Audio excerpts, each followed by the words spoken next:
வணக்கம்.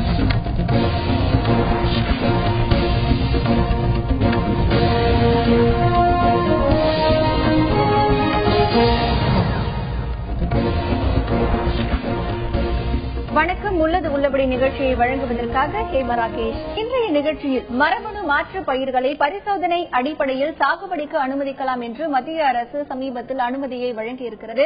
இந்த ஒரு அறிவிப்பு விவசாயிகள் மத்தியில் ஒரு மிகப்பெரிய அதிர்ச்சியை உருவாக்கி இருக்கிறது.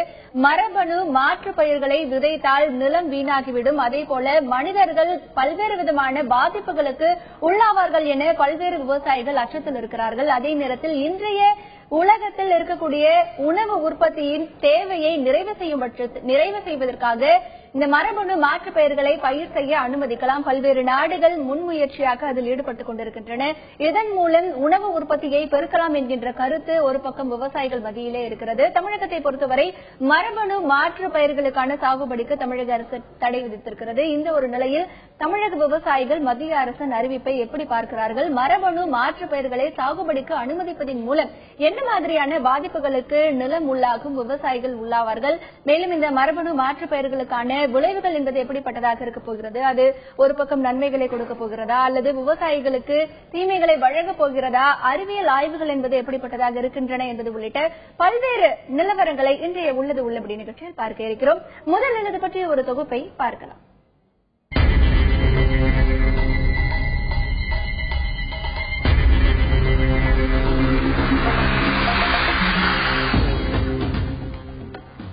மரபணு மாற்று பயிர்களை பரிசோதனை அடிப்படையில் சாகுபடிக்கு அனுமதிக்கலாம் என மத்திய அரசு அனுமதி அளித்திருப்பதற்கு நாடு முழுவதும் பலத்த எதிர்ப்பு கிளம்பியிருக்கிறது. மரபணு மாற்றப்பட்ட அரிசி, கடுகு, கொண்டைக்கடலை, பருத்தி, கத்தரி ஆகியவற்றை வயல்களில் பயிரிட்டு ஆய்வு செய்ய மத்திய அரசின் மரபணு பொறியியல் மதிப்பீட்டு குழு அனுமதி அளித்துள்ளது. மரபணு மாற்றப்பட்ட சோயாபீன்ஸ் எண்ணெயை இறக்குமதி செய்யவும் இக்குழு அனுமதி வழங்கியுள்ளது. கடந்த 4 மாதங்களில் இக்குழு 4 முறை கூடி 60ற்கும் மேற்பட்ட திட்டங்களை ஆய்வு செய்த பின்னரே இந்த முடிவை எடுத்துள்ளது. ஆனால் இதுகுறித்து ஆய்வு செய்து பரிந்துரை அளிப்பதற்காக உச்சநீதிமன்றத்தால் அமைக்கப்பட்ட வல்லுநர் குழு அண்மையில் தாக்கல் செய்த அறிக்கையில் மரபணு மாற்றம் செய்யப்பட்ட பயிர்களை கள ஆய்வு செய்ய அனுமதித்தால் அது விதைகளையும் சுற்றுச்சூழலையும் உணவு வழங்கல் சங்கிலியையும் சிதைத்துவிடும். அது மட்டுமின்றி மரபணு மாற்றப்பட்ட பயிர்களின் கள ஆய்வை கண்காணிக்க முறையான ஒழுங்குமுறை அமைப்பு இல்லை. எனவே இத்தகைய கள ஆய்வுக்கு தடை விதிக்க வேண்டுமென பரிந்துரைக்கப்பட்டிருந்தது. மரபணு மாற்று பயிர்களை சில நாடுகள் மட்டுமே அறிமுகப்படுத்தியுள்ளது. உலக அளவில் 5 நாடுகளில் மட்டுமே 90% மரபணு மாற்று பயிர்கள் சாகுபடி செய்யப்படுகின்றன. அதிலும் அமெரிக்கா மற்றும் கனடாவில் இத்தகைய பயிர்கள் கால்நடை தீவனத்திற்காக மட்டுமே பெரும்பாலும் பயன்படுத்தப்படுகின்றன.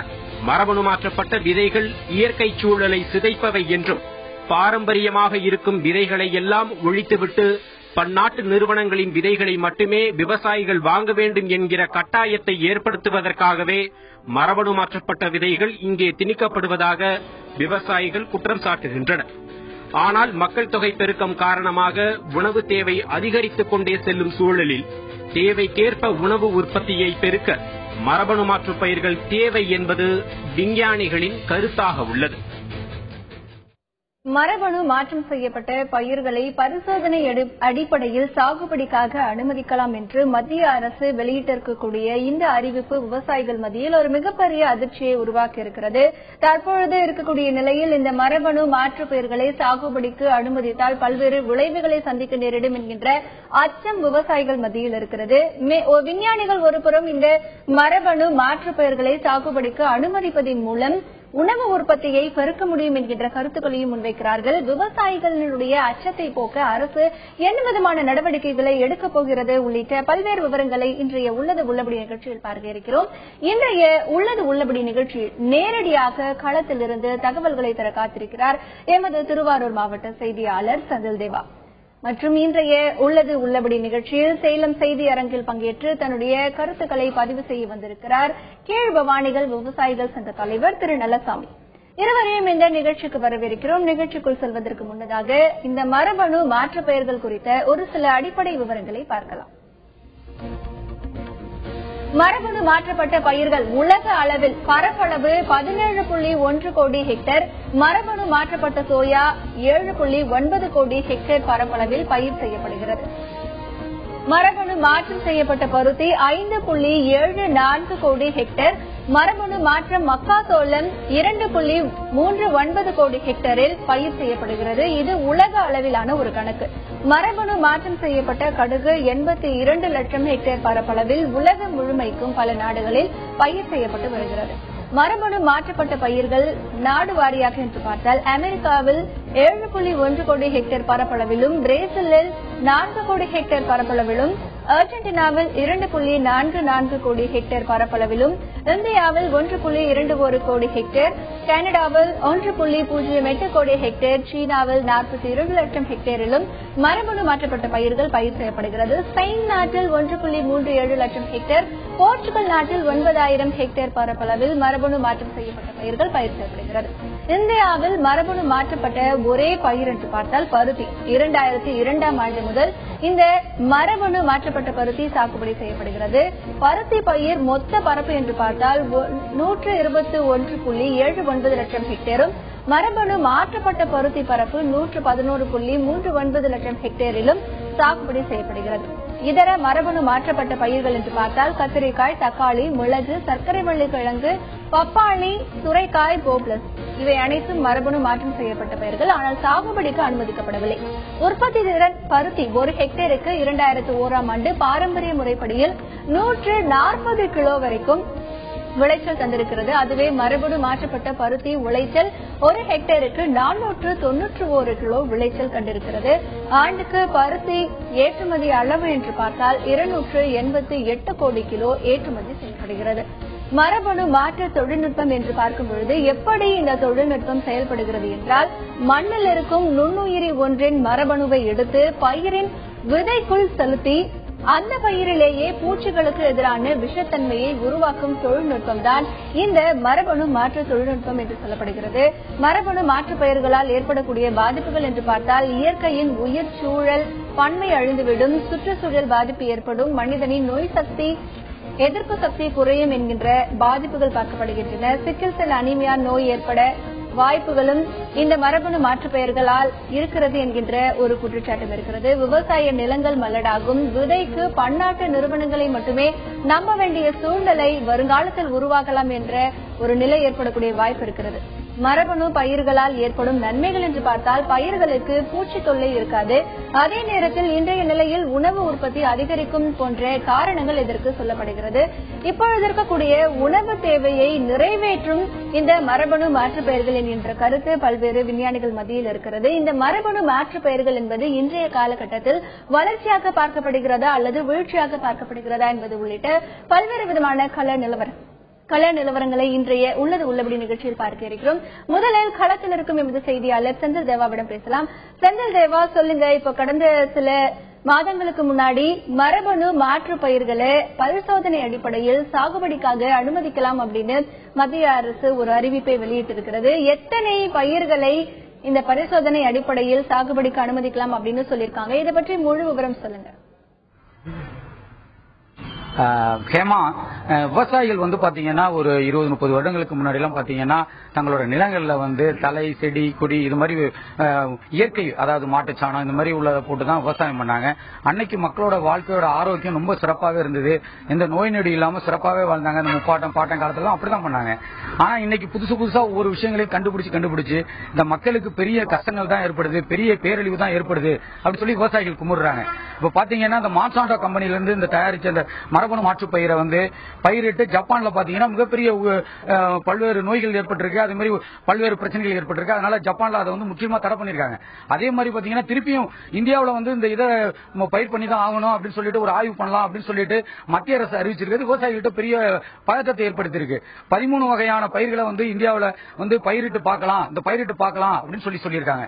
ஆனா விவசாயிகள் என்ன சொல்றாங்கன்னு கேட்டீங்கன்னா, இதை ஒரு முறை பயிரிட்டோம்னா நல்லா விளையும், அடுத்த முறை பயிரிட்டா பாதி விளையும், அது அதுக்கு மூணாவது முறை பயிரிட்டா விளையவே விளையாது. அதுக்கப்புறம் அந்த நிலத்துல எதையுமே பண்ண முடியாது. இது எங்க விவசாயிகளை வஞ்சிக்கக்கூடிய செயல். அதனால இந்த மரபணு மாற்று பயிர் எங்களுக்கு சுத்தமா தேவையில்ல அப்படின்னு சொல்லியிருக்காங்க. மேலும் என்னன்னு கேட்டீங்கன்னா, இந்த மரபணு மாற்று பயிர்களை சாப்பிட்ட ஒவ்வொரு நாட்களில் உள்ள விவசாயிகளை பொதுமக்கள்லாம் பெரிய பெரிய அளவுல பாதிச்சிருக்காங்க. பல்வேறு நோய்களுக்கு உட்பட்டிருக்காங்க. அதற்கான தகவல்கள் எல்லாம் மக்களுக்கு தெரியுது. விவசாயிகள் எல்லாம் முன்னாடி விவசாயம் மட்டும் பார்த்துட்டு இன்னைக்கு பல்வேறு விழிப்புணர்வான விஷயங்களை பாக்குறாங்க. அதனால இந்த மரபணு மாற்றுப்பயிர் இந்தியாவை எங்களுக்கு தேவையில்ல. மத்திய அரசு இந்த மான்சாட்டா கம்பெனி, ஃபயர் கம்பெனிங்கிற உள்ள அந்த கம்பெனிகள் எல்லாம் முற்றிலுமா தடை பண்ணணும். இங்க எங்களுக்கு நாங்க இயற்கையா பண்ற விவசாயமே எங்களுக்கு போதும். இயற்கையா நாங்க பண்ற விவசாயத்துல வர்ற உணவுகள் முறைகளை நாங்க சாப்பிட்டாதான் நாங்க ஆரோக்கியமா வாழ முடியும். விவசாயமே ஏற்கனவே பல்வேறு பிரச்சனைகள் விவசாயிகள் நலிஞ்சு போயிட்டு இருக்காங்க. மேலும் இந்த மரபணு மாற்று பயிரை இங்க அறிமுகப்படுத்தினா பெரிய லெவலில் விவசாயிகள் பாதிப்பாங்க. அதனால எங்களுக்கு மரபணு மாற்று பயிர் இந்தியாவுக்கு தேவையில்லை அப்படி சொல்லிட்டு பல்வேறு கட்ட விவசாயிகள் போராட்டம் பண்ண போறோம். நாங்க பல்வேறு கட்டத்தில் போராட்டத்தை ஆரம்பிக்க போறோம் அப்படின்னு சொல்லியிருக்காங்க. நம்மள்ட்ட இது பேசுறதுக்காக பொங்கு தமிழர் தேசிய இயக்கத்தோட மாவட்ட தலைவர் மருத்துவர் பாரதி செல்வன் வந்திருக்காரு. அவர்கிட்ட கேட்போம். வணக்கம் சார். இந்த மரபணு மாற்று பயிரை இந்தியாவில் 13 வகையான பயிருக்கு மத்திய அரசு பயிரிட்டு பார்க்கலாம் அப்படின்னு சொல்லிட்டு ஒரு அனுமதி கொடுத்திருக்காங்க. இது எந்த அளவுக்கு சாத்தியமாகும்? இதுல விவசாயிகள் பாதிப்பாங்களா? எப்படி சொல்லுங்க. ஒரு புதிய தொழில்நுட்பத்தை அறிமுகப்படுத்துறதுக்கு முன்னாடி மற்ற நாடுகள் அனுபவத்தை பார்க்கணும். ஐரோப்பிய யூனியன் மரபணு மாற்று பயிர்களில் விளைந்த எந்த காய்கறியையும் பழங்களையும் இறக்குமதி பண்ணக்கூடாது அப்படின்னு தடை விதிச்சிருக்கிறாங்க. அதே மாதிரி ஐரோப்பாவில் ஆஸ்திரியா, பிரான்ஸ், கிரீஸ், ஹங்கேரி இந்த நாடுகள்லயும் தடை விதிச்சிட்டாங்க. ஏன் தடை விதிச்சிருக்காங்க அப்படின்னா, இந்த மரபணு மாற்ற பயிர்களில் விளைந்த உணவுப் பொருட்களை எலிகளுக்கு கொடுத்து பரிசோதித்து பார்த்ததுல ஆஸ்திரேலியாவில் அந்த சாப்பிட்ட எலிகளுக்கு நுரையீரல் நோய் ஏற்பட்டிருக்கு. பிலிப்பைன்ஸ்ல ஒரு 50 எலிகளுக்கு 10 ஆண்டுகள் கொடுத்திருக்காங்க. அந்த எலிகளோட சிறுநீரகங்கள்லாம் சுருங்கி போச்சு. இப்படி எலிகளுக்கே பாதிப்பை ஏற்படுத்துறது மனிதர்களுக்கும் பாதிப்பை ஏற்படுத்தும். அதே போல ஆஸ்திரியாவில் இந்த மரபணு மாற்ற பயிர்கள் விளைந்த காய்களை சாப்பிட்ட ஆண்களுக்கு மலட்டுத்தன்மை ஏற்பட்டு போச்சு. அதனால அங்க தடை பண்ணிருக்கிறாங்க. இது மட்டுமல்ல, கடந்த நாடாளுமன்றத்தில் வேளாண்மைக்கான நிலைக்குழு ஒன்று அமைச்சு இதை பற்றி ஆய்வு பண்ண சொன்னாங்க. அந்த குழு என்ன சொன்னதுன்னா, மரபணு மாற்ற பயிர்கள் இந்தியாவுக்கு தேவையில்லை, அதனால தீங்குதான் அப்படின்னு சொல்லி இருக்கிறாங்க. அது மட்டுமல்ல, ஒரு பொதுநல வழக்க விசாரிச்ச உச்ச நீதிமன்றம் ஒரு வல்லுநர் குழுவை அமைச்சது கடந்த காலத்துல. அந்த வல்லுநர் குழு என்ன சொன்னாங்கன்னா, மரபணு மாற்று பயிர்களால வரக்கூடிய பாதிப்புகளை கண்டுபிடிக்கிறதுக்கான ஆய்வு செய்வதற்கான ஆய்வுக்கூட வசதிகள் இந்தியாவில் இல்ல, அதற்கான நிபுணர்கள் இந்தியாவில் இல்ல. அதனால இதையெல்லாம் பரிசோதித்து பார்க்காம அனுமதிக்க கூடாது அப்படின்னு சொல்லியிருக்கிறாங்க. இப்ப இருக்கிற பாரதிய ஜனதா அரசாங்கம் நாங்க கள பரிசோதனைக்கு தான் அனுமதிக்கிறேன்னு சொல்றாங்க. கள பரிசோதனையில என்ன பண்ணுவாங்கன்னா, அந்த பூச்சிகள்னால இந்த மருந்துனால பாதிப்பு வராம இருக்கா அதுதான் கண்டுபிடிப்பாங்க. மனிதர்களுக்கு பாதிப்பு வருமா, ஆடு மாடுக்கு பாதிப்பு வருமா, அதெல்லாம் இவங்க கண்டுபிடிக்க போறது கிடையாது. ஏன்னா அதையெல்லாம் கண்டுபிடிக்கணும்னா ஒரு 10 ஆண்டுகள் பயன்படுத்தினாதான் சொல்ல முடியும். அதையெல்லாம் செய்யாம இப்படி செய்யறாங்க. பொதுவா ஒரு ஆங்கில மருந்துனா மனிதர்களுக்கு கொடுக்கறதுக்கு முன்னாடி விலங்குகளுக்கு கொடுத்து பார்த்து பக்க விளைவு இருக்கான்னு பார்த்து தான் கொடுப்பாங்க. ஆனா ஒரு விஷத்தன்மை உள்ள பாசில்லஸ் துரிஞ்சியன்சிஸ் என்று சொல்லப்படுகிற ஒரு பாக்டீரியாவுடைய புரதமான விஷச்சத்தை இந்த தாவரங்கள்ல அதனுடைய ஜீன்ல செலுத்துறாங்க. அப்ப அந்த தாவரத்தோட ஒவ்வொரு செல்லிலையும் இந்த மரபணுவோட புரதம் இருக்கும். அந்த பீட்டி கத்திரிக்காயோட இலையில, காயில, தண்டுல எல்லாத்துலயும் இருக்கும். அப்ப அந்த பூச்சியை கொல்ற அந்த விஷம் மருந்து அதை சாப்பிட்டு நோயை உருவாக்குமா உருவாக்காதா இதை பரிசோதித்து பார்த்துதான் கொடுக்கணும். ஆனா பார்க்காம கொடுக்கறாங்க. மனிதர்களை எல்லாம் என்னமோ ஆய்வுக்கூட எலிகள் மாதிரி நினைக்கிற மாதிரி வந்துட்டாங்க. இது உலகத்தின் பன்னாட்டு முதலாளிகளுக்கு ஆதரவான இது. நமது இந்திய மக்களை அழிக்கக்கூடியது, நோய்களை உருவாக்கக்கூடியது. அதனால இதை அனுமதிக்க கூடாது. மத்திய அரசு 2 குழுக்களை அமைத்து 2 குழுக்கள்ல 2 குழுக்களோட ஆய்வுலையும் பாத்தீங்கன்னா, ஒரு குழு இந்த மரபணு மாற்று பயிர்களை இந்தியாவில் பயிரிடக்கூடாது, பயிரிட்டா இந்திய விவசாயிகள் பாதிக்கப்படுவாங்க அப்படின்னு சொல்லியிருக்காங்க. இன்னொரு குழு இப்ப இருக்கிற நிலவரங்கள்ல இந்த மரபணு மாற்று பயிர்களை பயிரிட்டா மட்டும்தான் இந்த விவசாயிகளை இந்த நம்ம இந்திய மக்களை காப்பாற்ற முடியும் அப்படிங்கிற மாதிரி அவங்க ஒரு அறிக்கை சொல்லியிருக்காங்க. ஆனா இதுல என்னன்னு கேட்டீங்கன்னா, விவசாயிகள் என்ன சொல்றாங்க கேட்டீங்கன்னா, இயற்கை விவசாயம் இயற்கையில வர்றதுதான் மனிதர்களுக்கு ஆரோக்கியத்தை தரும். அதனால அதையே எங்களுக்கு நாங்க பண்ணிக்கிறோம். இந்த மரபணு மாற்று பயிர் எங்களுக்கு அறவே வேணாம் அப்படின்னு சொல்லியிருக்காங்க. நம்மகிட்ட பேசுறதுக்காக மனிதநேய மக்கள் கட்சியோட மாநில பொதுச் செயலாளர் தமீம் அன்சாரி வந்திருக்காங்க. அவங்கள்ட்ட பேசுவோம். வணக்கம். இப்போ மரபணு மாற்று பயிரை மத்திய அரசு பரிசோதித்து பார்க்கலாம்னு சொல்லியிருக்காங்க. அது எப்படி நீங்க நினைக்கிறீங்க? நம்முடைய இந்திய திருநாட்டிலே பாரம்பரியமாக 400க்கும் அதிகமான விதைகளை கொண்ட விவசாய முறைகள் கத்திரிக்காயை பொறுத்தவரை இருந்து வருகின்றது. எனவே இங்கு பிடி கத்திரிக்காயை பயன்படுத்தித்தான் உற்பத்தி செய்ய வேண்டும் என்ற எந்த நிர்பந்தமும் இல்லை என்பதை முதலில் புரிந்து கொள்ள வேண்டும்.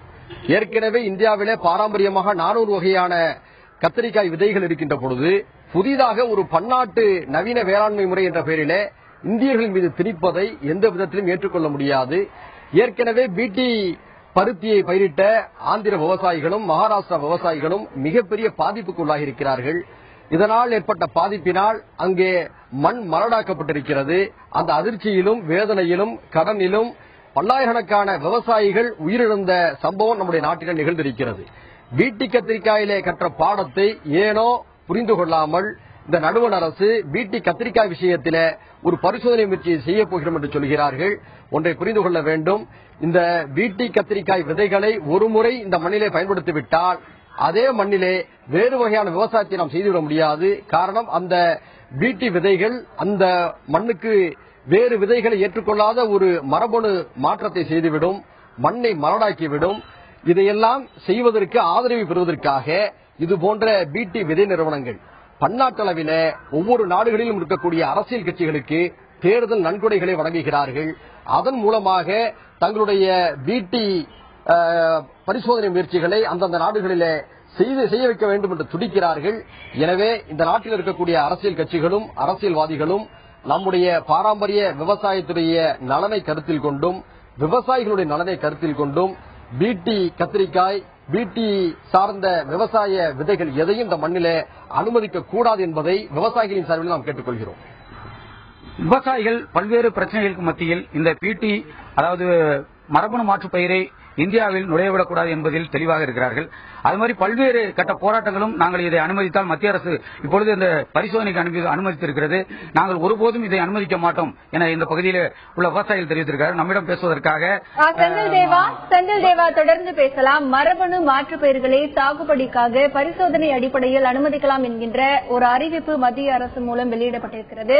இந்த ஒரு அறிவிப்பு விவசாயிகள் மத்தியில் அதிர்ச்சியை ஏற்படுத்தி இருக்கிறது. ஐரோப்பிய யூனியன் நாடுகளில் மரபணு மாற்றம் செய்யப்பட்ட பயிர்களுக்கான பொருட்களுக்கு அந்த நாடுகள் இறக்குமதிக்கு தடை விதித்திருக்கிறது. இந்தியா ஒரு பரிசோதனை அடிப்படையில் இதற்கு அனுமதி அளிக்கக்கூடாது என்கின்ற ஒரு எதிர்ப்பு குரல் விவசாயிகள் மத்தியில் இருக்கிறது. சேலம் செய்தி அரங்கில் இருக்கும் திரு நல்லசாமி அவர்களிடத்தில் பேசலாம். வணக்கம் திரு நல்லசாமி.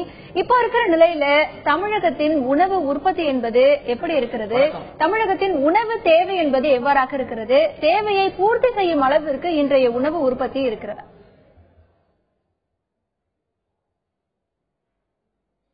உணவு உற்பத்தி தேவையை பூர்த்தி செய்கின்ற அளவுக்கு இல்லை என்பது உண்மைதான். இதற்கு பல்வேறு காரணங்கள் இருக்கின்றன. ஒன்று, அரசாங்கம் விவசாயத்துக்கு முக்கியத்துவம் கொடுப்பதில்லை. மத்திய அரசாக இருந்தாலும் சரி, மாநில அரசாக இருந்தாலும் சரி, நிதி ஒதுக்கீட்டில் பட்ஜெட் ஒதுக்கீட்டில் 2% மட்டுமே விவசாயத்துக்கு ஒதுக்குகின்றார்கள். 60% மக்கள் விவசாயத்தை நம்பி இருக்கின்றார்கள். இரண்டாவது, இந்திய விவசாயத்தை அரசு நம்பி இல்லை. நாம் இறக்குமதி செய்து கொள்ளலாம். இப்ப கூட மரபணு மாற்றப்பட்ட சோயா எண்ணெய் இறக்குமதி பண்றாங்க. இந்தியாவினுடைய ஒட்டுமொத்த சமையல் எண்ணெய் தேவை 1.9 கோடி டன்கள். இதுல இறக்குமதி மட்டும் 1.18 கோடி டன்கள். ஆக 60% சமையல் எண்ணெயை நம்ம நாட்டுக்குள்ள இறக்குமதி பண்ணிட்டு இருக்கிறோம். ஏன் எண்ணெய் வித்துக்களை விளைவிக்க முடியாதா? தேங்காயை விளைவிக்க முடியாதா? கடலை விளைவிக்க முடியாதா? எல்லாம் விளைவிக்க முடியும். அது உலகத்திலேயே நீர்வளமிக்க நாடு நம்முடைய நாடு. உலகத்தினுடைய சராசரி மழை 950 மில்லிமீட்டர், நம்ம நாட்டினுடைய சராசரி மழை 1250 மில்லிமீட்டர். ஆனா அந்த தண்ணி சகோதரனுக்கு வர்றதில்ல, சமுத்திரத்துக்கு போயிட்டு இருக்குது. அதனாலதான் காவிரி பிரச்சனை, அதனாலதான் முல்லை பெரியார் பிரச்சனை. அதனால 68 ஆண்டுகள் ஆகியும் இந்த நதிகளை இணைக்க முடியல. நாட்டினுடைய ஒருமைப்பாடு இறையாண்மை எல்லாம் கேள்விக்குறி ஆயிட்டு இருக்கு. இறக்குமதி நம்பி நாம் இருக்க கூடாது. ஆக நம்ம நாடு ஒரு இஸ்ரேல் அல்ல, இலங்கை அல்ல, 125 கோடி மக்களை கொண்டு இருக்கக்கூடிய ஒரு நாடு. உலக அளவில் ஒரு தட்டுப்பாடு வருகின்ற பொழுது எந்த நாட்டிலிருந்தும் இறக்குமதி செய்து கொள்ள முடியாது. ஆக இதற்கு தீர்வு இந்த மரபணு மாற்றப்பட்ட விதைகள் அல்ல. மரபணு மாற்றப்பட்ட விதைகள் என்பது இயற்கைக்கு எதிரானது. வள்ளுவர் ஒரு தீர்க்கதரிசி. அவர் சொன்ன குறட்பாக்கள் ஒவ்வொன்றும் தீர்க்க தரிசனங்கள். செயற்கை அறிந்த கடைத்தும் உலகத்து இயற்கை அறிந்து செயல். செயற்கையில் என்னதான் புதுமைகள், புரட்சிகள், புது கண்டுபிடிப்புகள் இருந்தாலும் உலகத்தினுடைய இயற்கைக்கு மாறுபட்டு வேறுபட்டு திரிவுபட்டு செல்கின்ற பொழுது இந்த உலகம் அழியும். ஏற்கனவே இந்த உலகம் அழிவை சந்தித்திருக்கின்றது. அதைத்தான் சிலப்பதிகாரம் சொல்லுகின்றது. வடிவேல் எரிந்த வான்பகை பொறாது வகுருளியாற்றுடன் பன்மலை அடுக்கத்து குமரி கோடும் கொடுங்கடல் கொள்ள. குமரி கண்டத்தை கொடிய கடல் கொண்டு விட்டதாக இளங்கோவடிகள் எழுதுகின்றார். ஆக அன்று நிலம் நீராகி இருக்கின்றது, நீர் நிலமாக மாறி இருக்கின்றது. அப்படிப்பட்ட மாறுதலை இது ஏற்படுத்தும். ஆக மரபணு மாற்றம் என்பது இயற்கையாக நிகழக்கூடிய ஒன்று. அது ஆமை வேகத்தில் செல்லக்கூடிய ஒன்று. அதை விமான வேகத்தில் செல்வதுதான் இந்த மரபணு மாற்றம் என்பது. ஒரு பொன் முட்டையிடும் வாத்து, அந்த தினம் ஒரு முட்டையிடும். அதை அறுத்து அத்தனை முட்டையை எடுத்துக்கலாம் அப்படிங்கிற பேராசையினுடைய வெளிப்பாடுதான் இந்த மரபணு மாற்றம்ங்கிறது. இந்த மழட்டு விதைகள் என்பது இதெல்லாம் கூடவே கூடாது. அதனால நுண்ணிய நூல்பல கற்பினும் மற்றும் தன் உண்மை அறிவே மிகும். என்னதான் படிச்சிருந்தாலும், என்னதான் கத்திருந்தாலும், என்னதான் மனதை அடக்கி ஆண்டிருந்தாலும் உன்னுடைய புத்தி உன்னிட்டு போகாதுன்னு வள்ளுவர் சொல்றார். இப்ப நான் இருக்கிறேன், என்னுடைய புத்தி, என்னுடைய கேரக்டர், நான் பிறப்பதற்கு காரணமான என்னுடைய தாயிடமிருந்தும் தகப்பனிடமிருந்தும் வந்தது. அவர்களுக்கு அவர்களுடைய மூதாதைகளிடமிருந்து கோடிக்கணக்கான ஆண்டுகளாக கொஞ்சம் கொஞ்சமாக வந்துதான் இப்போது நான் உருவாகி இருக்கின்றேன். ஒரு நெருப்பு, நீர் பூத்திருக்கும், சாம்பல் பூத்திருக்கும், உள்ளே நெருப்பு இருப்பது தெரியாது. அந்த சாம்பலை ஊதி பார்த்தால் உள்ளே நெருப்பு கணன்று கொண்டுதான் இருக்கும். களத்தில் இருக்கும் எமது செய்தியாளர் செந்தில் தேவாவிடம் பேசலாம். செந்தில் தேவா, இப்ப அங்க விவசாயிகள் யாராவது இருந்தாங்கன்னா அவங்க கிட்ட கேளுங்க.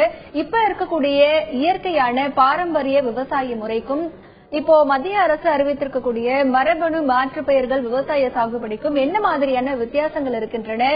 இந்த ஒரு பயிர் சாகுபடியை பரிசோதனைக்காக அனுமதித்தால் கூட என்ன மாதிரியான பாதிப்புகளை விவசாயிகள் எதிர்கொள்ள நேரிடும்?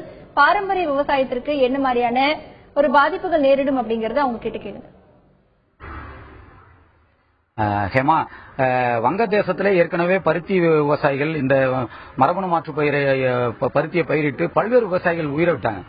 அதே போல இப்ப மகாராஷ்டிராவில் இந்த இதை பரிசோதனை பண்ணி அதுலயும் பாதிச்சுட்டு இருக்காங்க. மகாராஷ்டிரா அரசு இதுக்கு அனுமதியே கொடுக்கலன்னு சொல்லியிருக்கு. ஆனா மத்திய அரசு இங்க பரிசோதித்து பார்க்கலாம்னு சொல்லுது. ஆனா இப்படி பல்வேறு பிரச்சனைகள் இல்ல.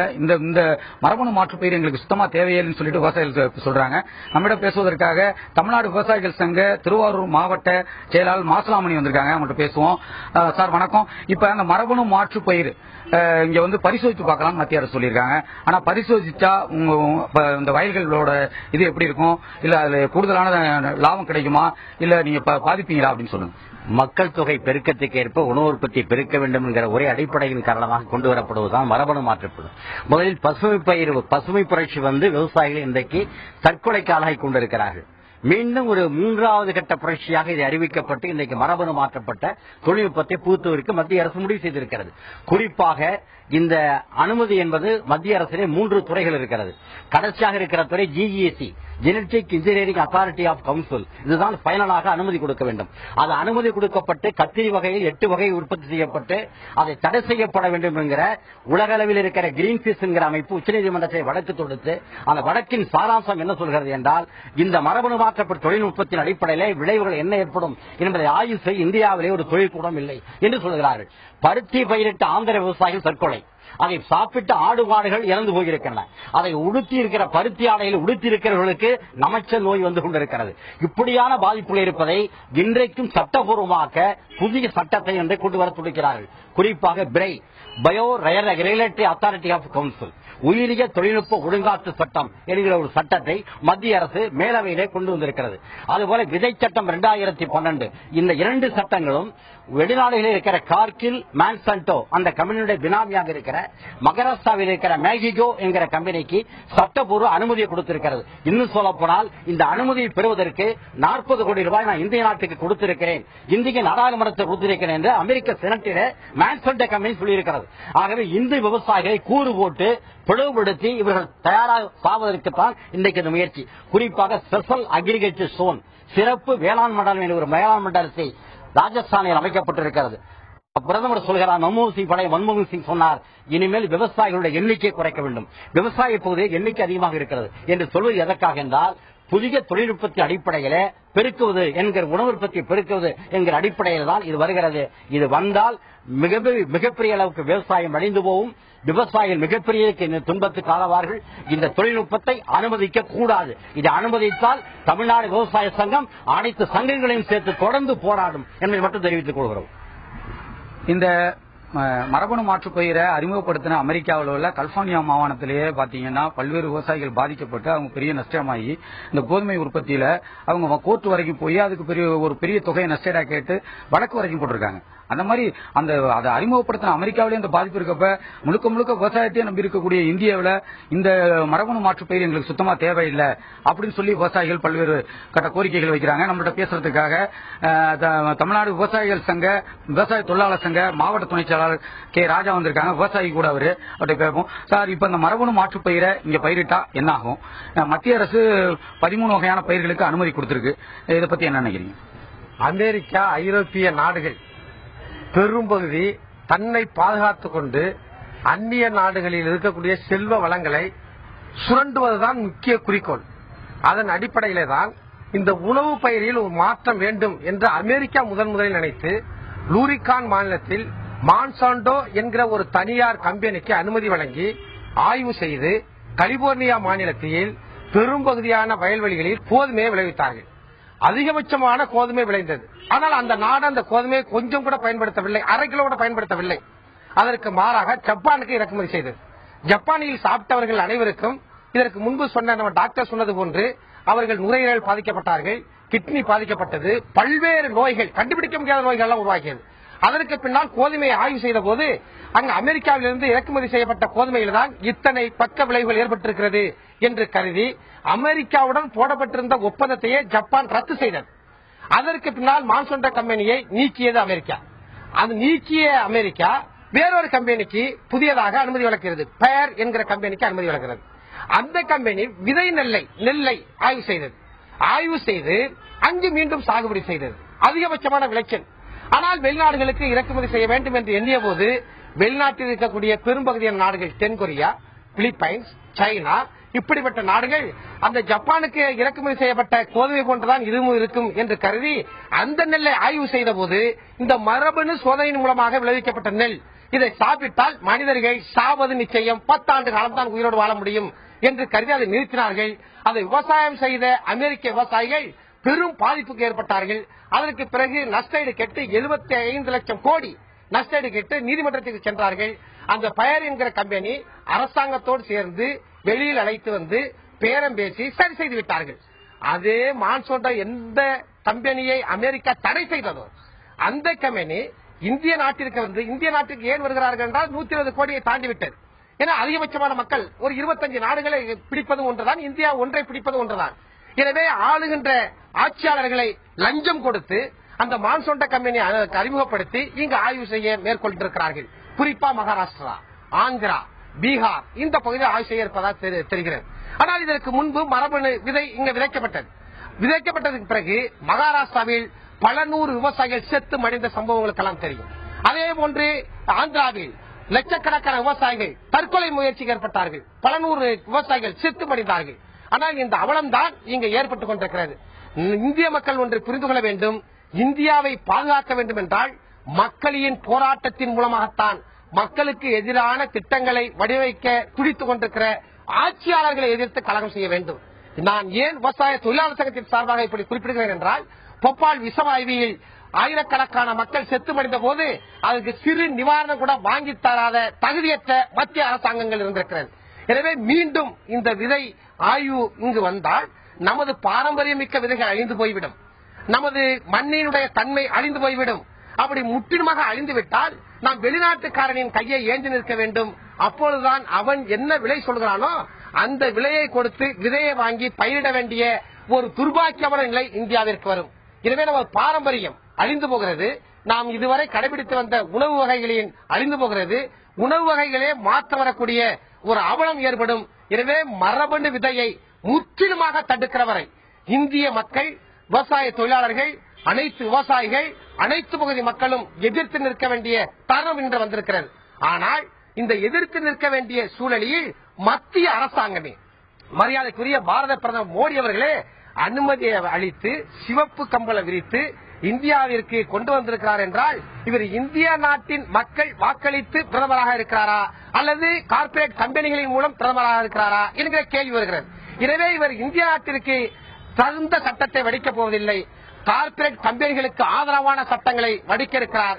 எனவே இன்று முதல் மக்கள் விழிப்படைந்து இந்த மரபணு மூலமாக வருகிற அனைத்து வகையான விதைகளையும் தடுத்து நிறுத்தி பழைய முறைப்படி நாம் செய்ய வேண்டும். தற்போது டெல்லியில் இருக்கக்கூடிய ஆராய்ச்சி மையம் ஒன்றை கண்டுபிடித்திருக்கிறது. அந்த விதையின் மூலமாக இருக்கிற திசுவை எடுத்து அது விதைகளை உற்பத்தி செய்தால் இதைவிட கூடுதலாக மகசூல் கிடைக்கும் என்று ஆய்வு செய்து அதை நடைமுறைப்படுத்தியிருக்கிறார்கள்.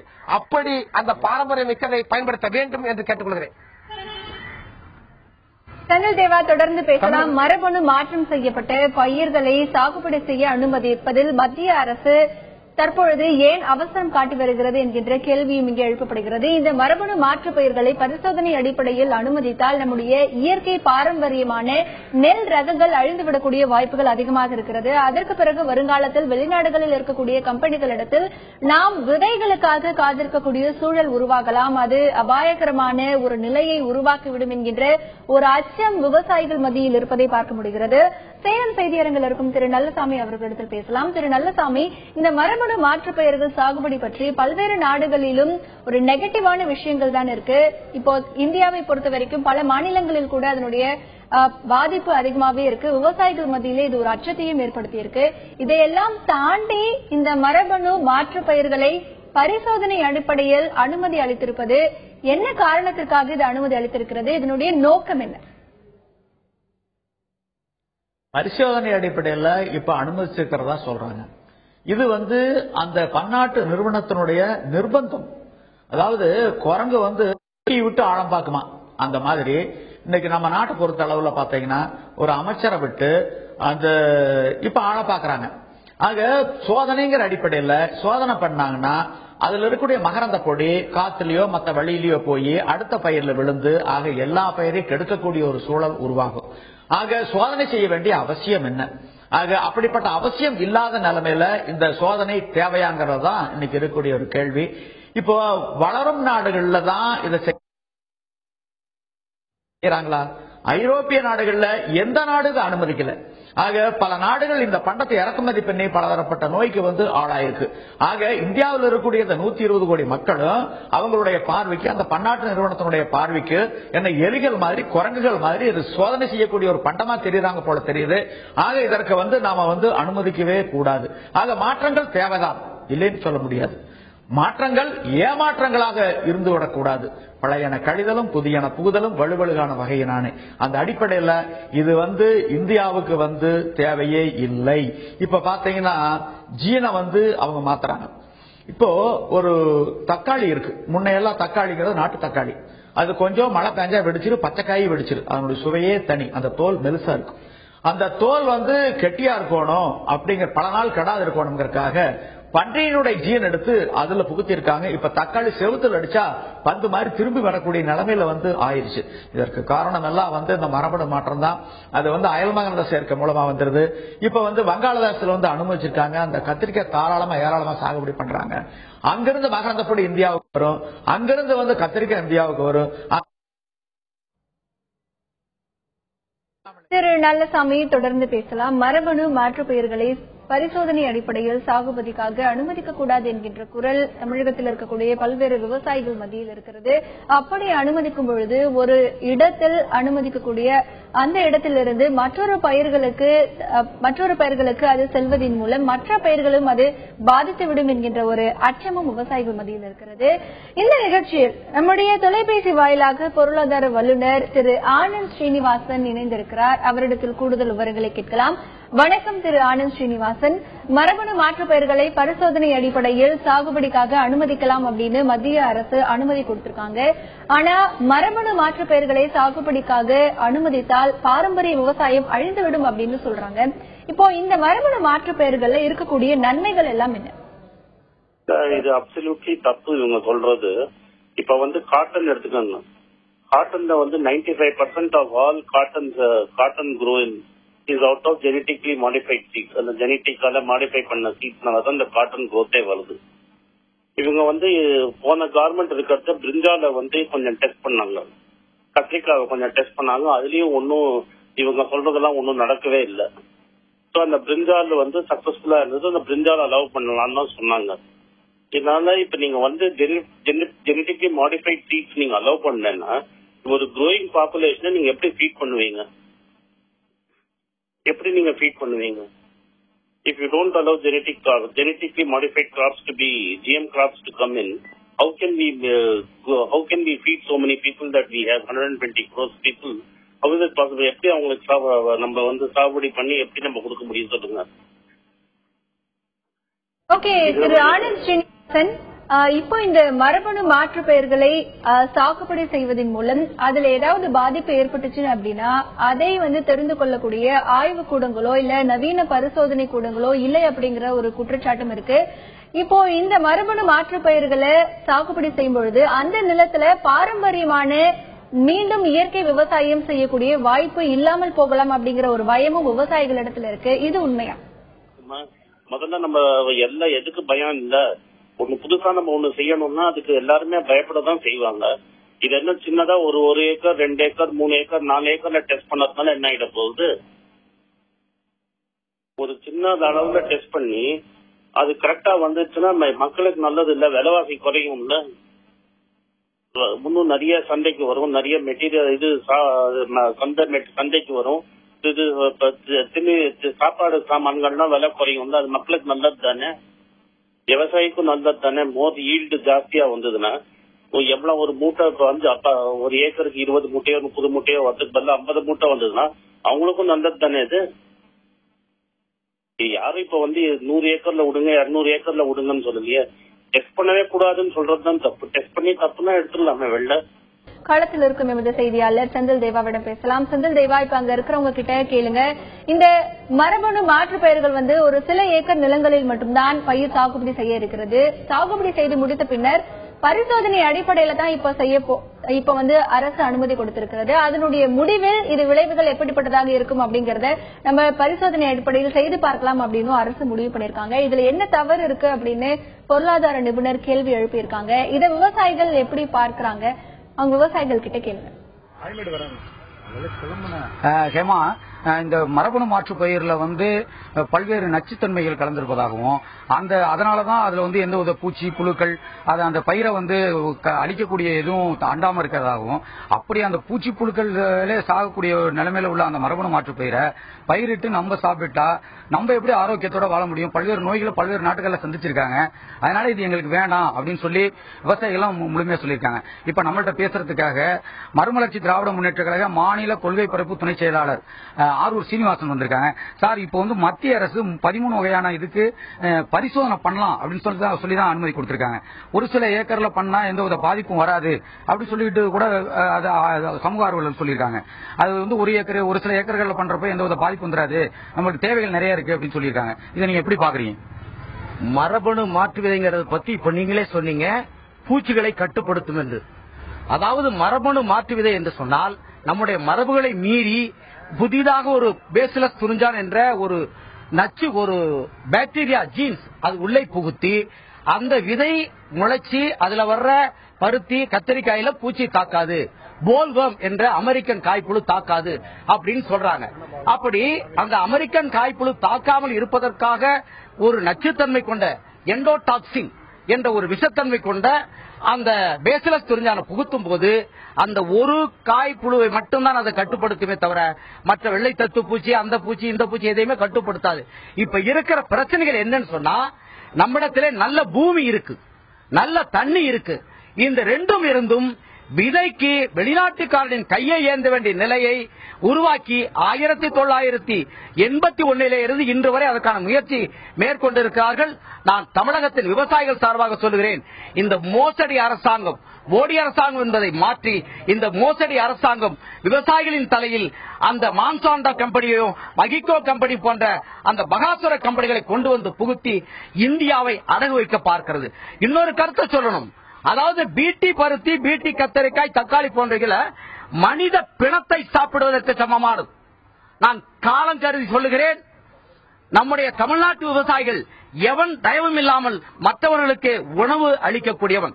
அப்படிப்பட்ட விவசாயி நம்பி வாழ்கிற மண்ணை கற்பழிக்கிற வேலையை மத்திய அரசாங்கம் தொடர்ந்து, காவிரி என்ன நல்லது, காங்கிரஸ் என்ன நல்லது, மோடி என்ன நல்லது, ரெண்டு அரசாங்கமுமே இந்த விவசாயிகளின் தலையிலே மண்ணை அள்ளி போட்டுவிட்டு இந்த சந்ததியை கெடுக்கிற வேலை செய்து கொண்டிருக்கிறது.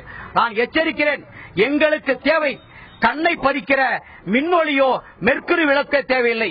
எங்கள் கண்களை பாதுகாக்க அகல் விளக்கே போரும். நாங்கள் எங்கள் பூமியை காப்பாற்றிக் கொள்கிறோம். எங்களுக்கு மான்சாண்டா கம்பெனி தேவையில்லை, மகிகோ கம்பெனி தேவையில்லை, எந்த நாட்டு கம்பெனியுடைய விதையும் எங்களுக்கு தேவையில்லை.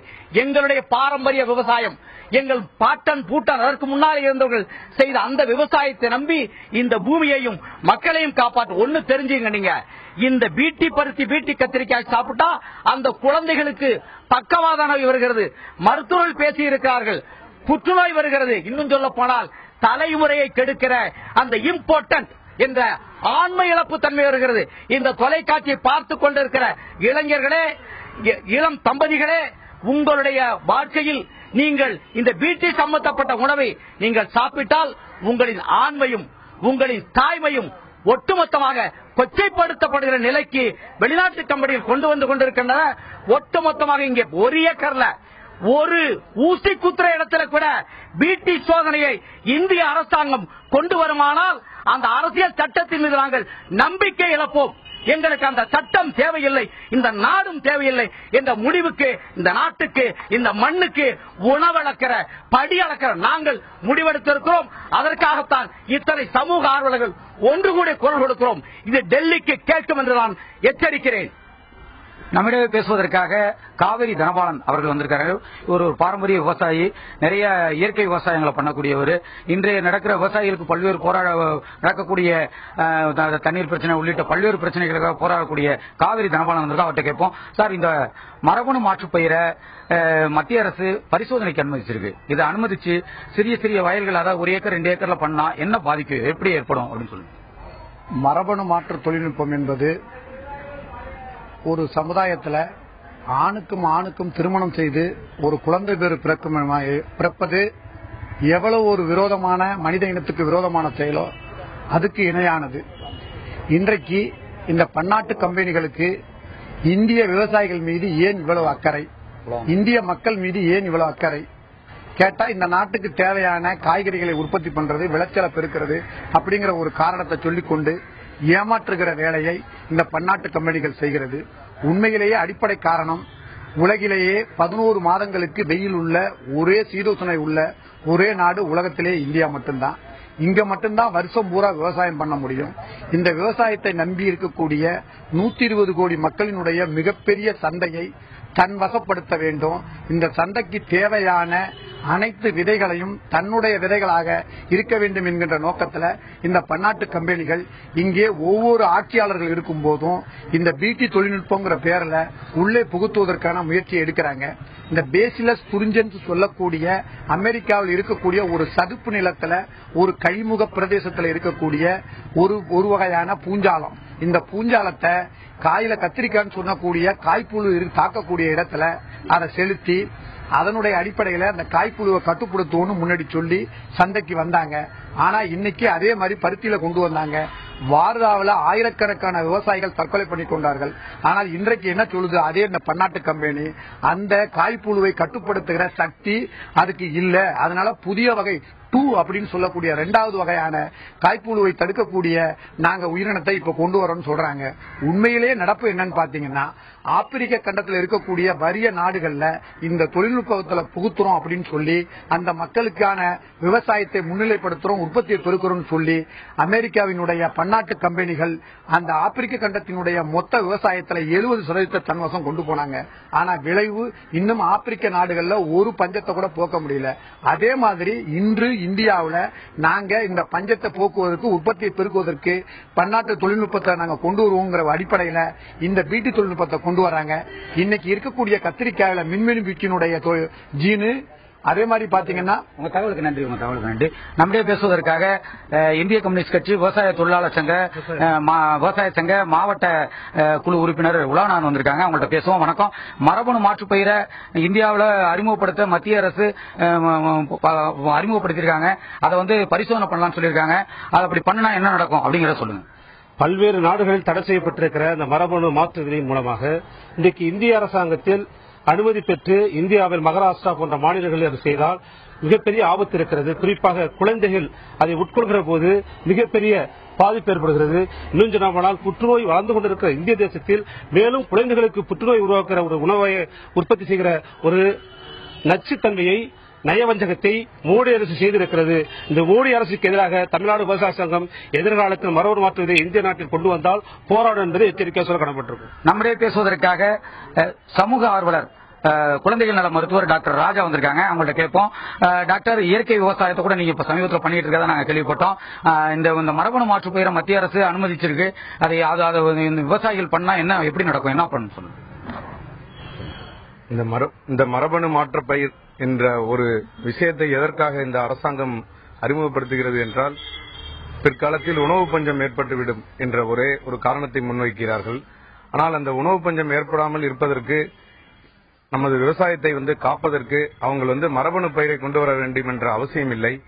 ஏற்கனவே இங்கு இருக்கின்ற நதிகளை தேசியமயமாக்கி நாம் அனைவருக்கும் முப்போகமும் விளையக்கூடிய அளவுக்கு தண்ணீரை இவர்கள் உறுதி செய்து கொடுத்தாலே நிச்சயம் நமது விவசாயம் தலைக்கும், செழித்தோங்கும், உணவு பஞ்சம் கண்டிப்பாக ஏற்படாது.